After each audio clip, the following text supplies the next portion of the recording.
శ్రీ సచ్చిదానంద సద్గురు సాయినాథ్ మహారాజ్ की జై. జై గురుదేవ దత్త సాయినాథ్ మహారాజ్ की జై. మనం ఈ యొక్క గోకర్ణ క్షేత్రము ఎలా ఏర్పడింది అనే విషయాన్ని గత వీడియోలో తెలుసుకున్నాం కదా. ఇప్పుడు ఆ గోకర్ణ క్షేత్ర మహిమ ఎలాంటిది, అక్కడ ఎవరైనా అలాంటి ఫలాన్ని పొందారా, ఎందుకు అంత పవిత్రమైనటువంటి స్థలంగా రూపొందింది అనేటువంటి ఇత్యాది విషయాల్ని ఈ అధ్యాయంలో తెలుసుకునేటువంటి ప్రయత్నం చేద్దాం. నామధారకుడు సిద్ధయోగికి నమ. శ్రీ గణేశాయ నమ, శ్రీ సరస్వతే నమ, శ్రీ గురుభ్యో నమ. నమస్కరించి గోక్షేత్ర మహిమ, గోకర్ణ క్షేత్ర మహిమను ఇంకొంచెం విపులంగా వివరించండి యతీశ్వర. మన దేశంలో ఎన్నో పుణ్యక్షేత్రాలు ఉండగా శ్రీపాదస్వామి ఆ గోకర్ణ క్షేత్రాన్ని ఎందుకు ఆశ్రయించారో చెప్పండి అని వేడుకున్నాడు. అప్పుడు సిద్ధయోగి మళ్ళా ఇలా చెప్పడం ప్రారంభించాడు. పూర్వం ఇక్ష్వాకు వంశంలో మిత్రసేహుడు అనేటువంటి పేరు గల రాజు వేద మార్గ తత్పరుడై చక్కగా రాజ్యాన్ని పాలిస్తూ ఉన్నాడట. ఆయన ఒకరోజు అడవికి వెళ్ళాడు. అడవికి వెళ్ళినప్పుడు అక్కడ ఒక రాక్షసుడు క్రూర జంతువులను వేటాడుతూ ఒక చోట భయంకరమైన రాక్షసుని చూశాడట. ఆ రాక్షసుని సంహరించాడు. ఆ రాక్షసుని సంహరించిన తర్వాత, చంపిన తర్వాత ఆయన సోదరుడైనటువంటి ఇంకొక రాక్షసుడు అక్కడే ఉన్నాడు. అతడు ఎలాగైనా తన మీద సోదరుని చంపిన వాడి పైన ప్రతీకారం తీర్చుకోవాలనేటువంటిదో, తన దేహాన్ని మార్చుకోగల శక్తితో ఒక మామూలు వ్యక్తిగా వచ్చి ఆయన్ని ఆశ్రయించి మంచిగా సత్ప్రవర్తన కలిగిన వాడిగా నటిస్తూ రాజు యొక్క సన్నిధిలో చేరాడు. అలా చేరి రాజ్యంలోకి వచ్చాడు. చక్కగా ప్రతి కార్యక్రమంలోనూ చక్కగా నిర్వహిస్తూ చెందుతూ రాజు యొక్క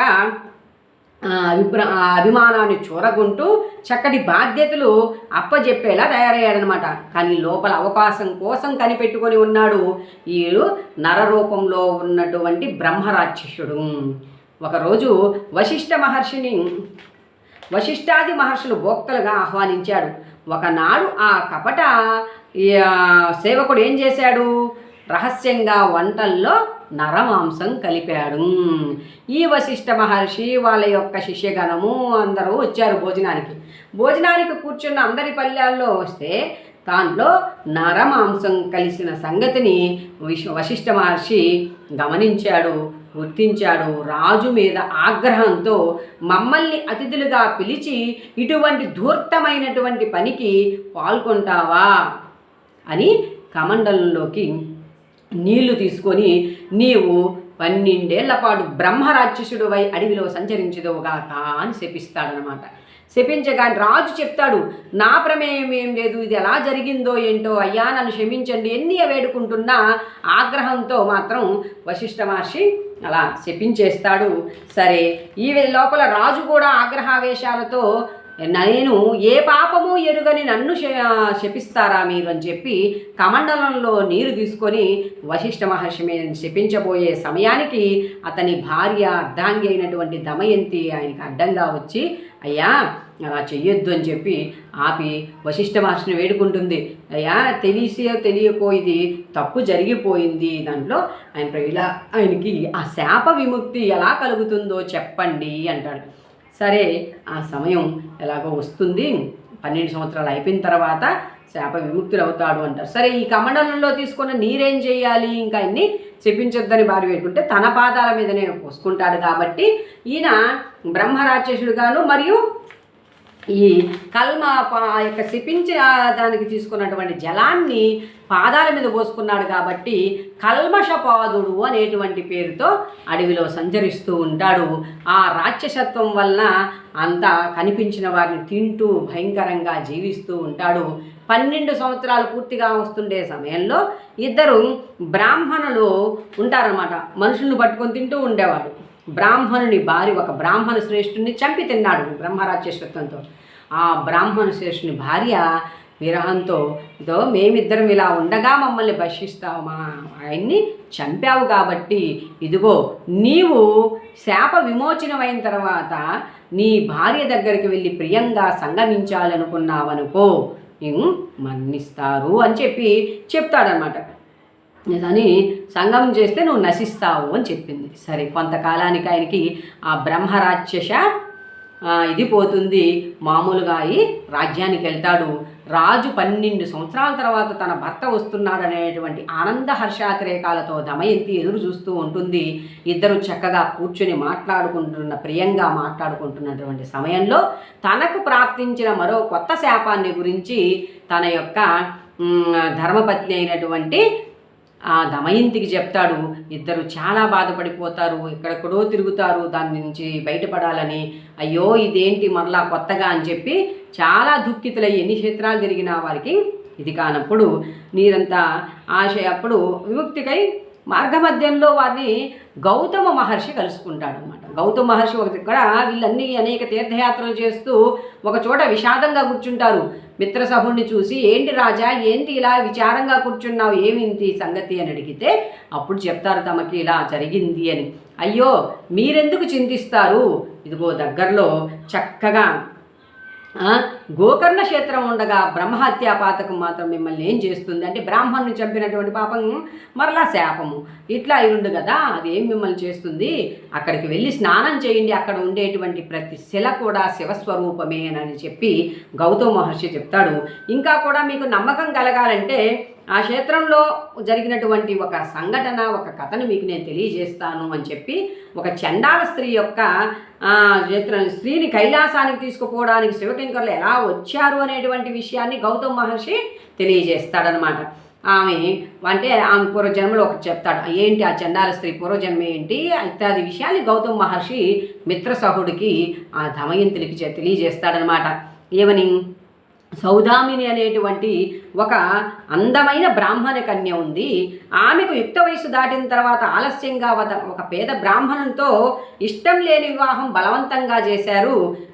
కొద్ది కాలానికి ఆమె పిల్లలు కలగకముందే ఆ యొక్క వృద్ధ బ్రాహ్మణుడు కాస్త చనిపోయాడు. ఆమె మంచి యవనంలో ఉంది కదా, కామవశం చేత ఒక కోమటి వాడిని ఉంచుకుంది. ఆ ఉంచుకున్న దాని జారత్వం ఎన్నటికీ దాగదు కదా, కాబట్టి ఆమె త్వరలో రహస్యం కాస్త బంధువులందరికీ తెలిసిపోయింది. బంధువులందరూ కూడా ఆమెని తమ కుటుంబం నుంచి వెలేశారు. ఇప్పుడు ఇంకా తప్పు తెలియకముందు ఒక రకం, తప్పు తెలిసిన తర్వాత మరి విపరీత స్వేచ్ఛ ఎక్కువైపోయింది. ఇప్పుడు ఎవరినీ లెక్క చేయట్లేదు. ఇంకా నిర్భయంగా వైశ్యంతో జీవించడం ద్వారా ఆమెను వెలివేసి అతని దుస్సాంగత్యం చేత ఆమె ఏం చేసింది, అతనితో కలిసి మద్యపానాలు సేవించడము అలవాటు పడిపోయింది.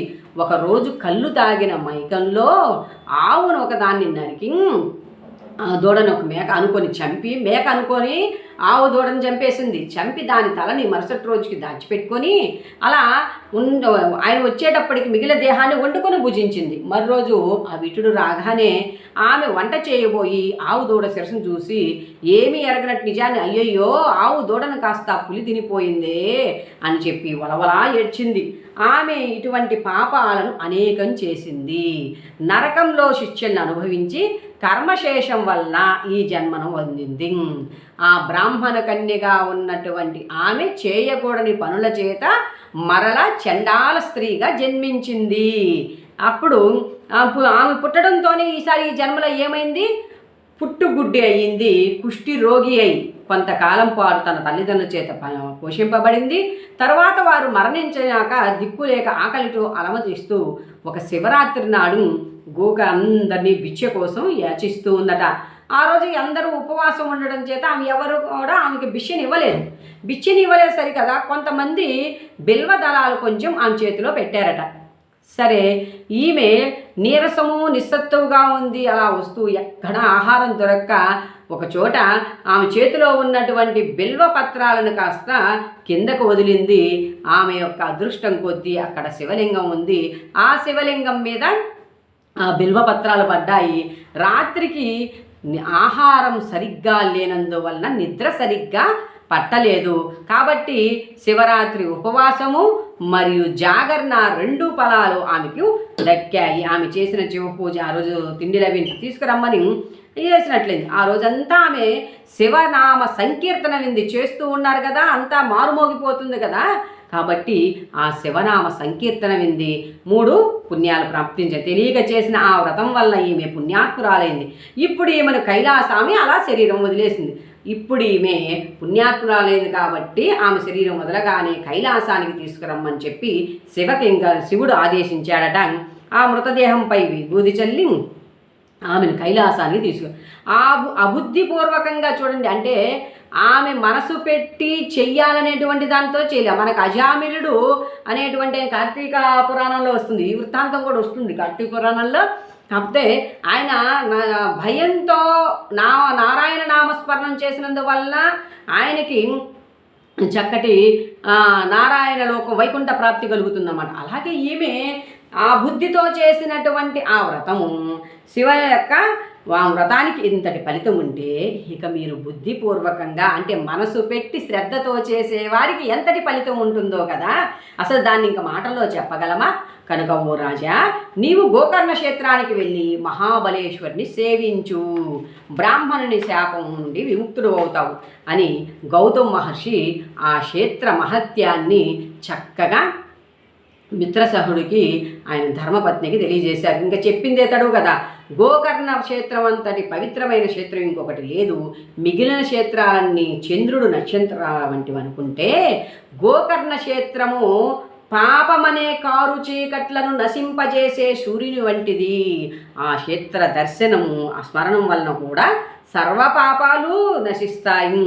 అక్కడ ఇంద్రాది దేవతలు తపస్సు చేసి శివానుగ్రహం వలన తమ అభీష్టాలు పొందారు. అక్కడ మహాబలేశ్వరునికి బ్రహ్మ, విష్ణు, ఇంద్రుడు, విశ్వదేవతలు, మరుద్గణాలు, సూర్యచంద్రులు, అష్టవసువులు తూర్పు ద్వారంలోను, యమధర్మరాజు, చిత్రగుప్తుడు ఇత్యాది అగ్నిదేవుడు, ఏకాదశ రుద్రులు వీళ్ళంతా కూడా పితృదేవతలు దక్షిణ ద్వారంలోను ఉంటారు. వరుణుడు మొదలగున దేవతలు పడమటి ద్వారంలోను, కుబేరుడు, భద్రకాళి, వాయుదేవుడు, సప్తమాతృకలు ఉత్తర ద్వారంలోను, విశ్వావసువు, చిత్రరథుడు మొదలగు గంధర్వులు నిత్యము నిలిచి ఆయన్ని ఉపాసిస్తుంటాడు. కశ్యపుడు, అత్రి, వశిష్ఠుడు, కన్వుడు మొదలగు మునీశ్వరులు, కృతయుగములో విశ్వామిత్రుడు, జాబాలి, భరద్వాజుడు మొదలగైన మహర్షులు, సనక సనందనాది బ్రహ్మ మానసపుత్రులు, నారదాది దేవర్షులు, సిద్ధులు, సాధ్యులు, మునీశ్వరులు, యతులు నిత్యము గోకర్ణేశ్వరుని ఉపాసిస్తూ ఉంటారు. రావణుడు మొదలగు రాక్షసులు కూడా ఆ క్షేత్రంలో తపస్సు చేసి శివుని నుండి వరాలు పొందారు. కనుకనే ఈ క్షేత్రంలో చేసిన తపస్సు ఆధ్యాత్మిక సాధనలకు 1,00,000 రెట్ల మంచి ఫలితం వస్తుందట. అప్పుడు ఆ రాజు భార్యా సమేతంగా గోకర్ణం వెళ్ళి మహాబలేశ్వరుని సేవించి శాప విముక్తుడయ్యాడు. కనుక ఓ నామధారక, ఎందరో సజ్జనులకు ఆయన ఆశ్రయమైన గోకర్ణ క్షేత్రము వారి తపస్సు చేత ఇదివరకే పరమ పవిత్రమయ్యింది. ఎందరో సజ్జనులకు ఆశ్రయం గోకర్ణ క్షేత్రం వారి తపస్సు చేత. అందుకే గణపతి అది పూర్వమే అంతటి పవిత్రము గలవటంటి. అందుకే షిరిడీ సాయినాథులు కూడా ఏం చెప్తారు, ఈ శిలధి అనేది ఎంతో పవిత్రమైనది, దీని పూర్వజన్మ పుణ్యమే నన్ను ఇక్కడికి ఆకర్షించింది అని. అలా గోకర్ణ క్షేత్రంలో ఆ యొక్క శివుని యొక్క ఆత్మలింగాన్ని ప్రతిష్టాపన చేయడానికి ముందే ఆ స్థలం శుద్ధీకరణ గావింపబడి ఉంది అనేక మంది యోగుల మహర్షుల తపశ్శక్తి చేత. కాబట్టి అందుకే సాధుజీవునుడైన శ్రీపాదస్వామి కూడా ఆ క్షేత్రాన్ని దర్శించి ఆయన అక్కడ 3 సంవత్సరాలు ఉన్నాడట గోకర్ణ క్షేత్రంలో. ఆ క్షేత్ర మహత్యాన్ని పునరుద్ధరించారు. తర్వాత ఆయన కృష్ణ ఎందుకు ఇప్పుడు చూడండి, మన ఆరాధించే గురువు ఆ పవిత్ర క్షేత్రంలోకి వెళ్ళాడు, ఆ పవిత్ర క్షేత్రం యొక్క మహత్యాన్ని తెలియజేశాడంటే ఆ యొక్క శిష్యులు కూడా వెళ్ళి ఆ యొక్క ఆ తీర్థక్షేత్రం యొక్క మహత్యాన్ని, అక్కడ ఉన్నటువంటి మహత్తుని, శక్తిని తమ తపస్సు ద్వారా సాధించుకుంటారని గురువులు అలా చేస్తారన్నమాట. ఆయన తర్వాత ఆయన కృష్ణా తీరంలోని కురుపురానికి వెళ్ళి అక్కడ తమ స్థూల రూపాన్ని మరుగుపరిచారు. శ్రీ దత్తాయ గురవే నమః, శ్రీపాద శ్రీ వల్లభాయ నమః, శ్రీ నృసింహ సరస్వతి నమః. ఎన్నో పవిత్రమైనటువంటి క్షేత్ర మహత్యాలను మనకు తెలియజేస్తూ చక్కగా మనం ముందుకు తీసుకెళ్తూ సిద్ధుడు నామధారకునికి తెలుపుతున్నటువంటి అంశాన్ని మనమందరం కూడా తెలుసుకుంటూ ముందుకు వెళ్ళేలా మనల్ని అనుగ్రహిస్తున్నటువంటి సమస్త విశ్వగురు మండలికి హృదయపూర్వక ధన్యవాదాలు తెలియజేసుకుంటూ జై గురుదేవ దత్త, జై సాయి సమర్థ.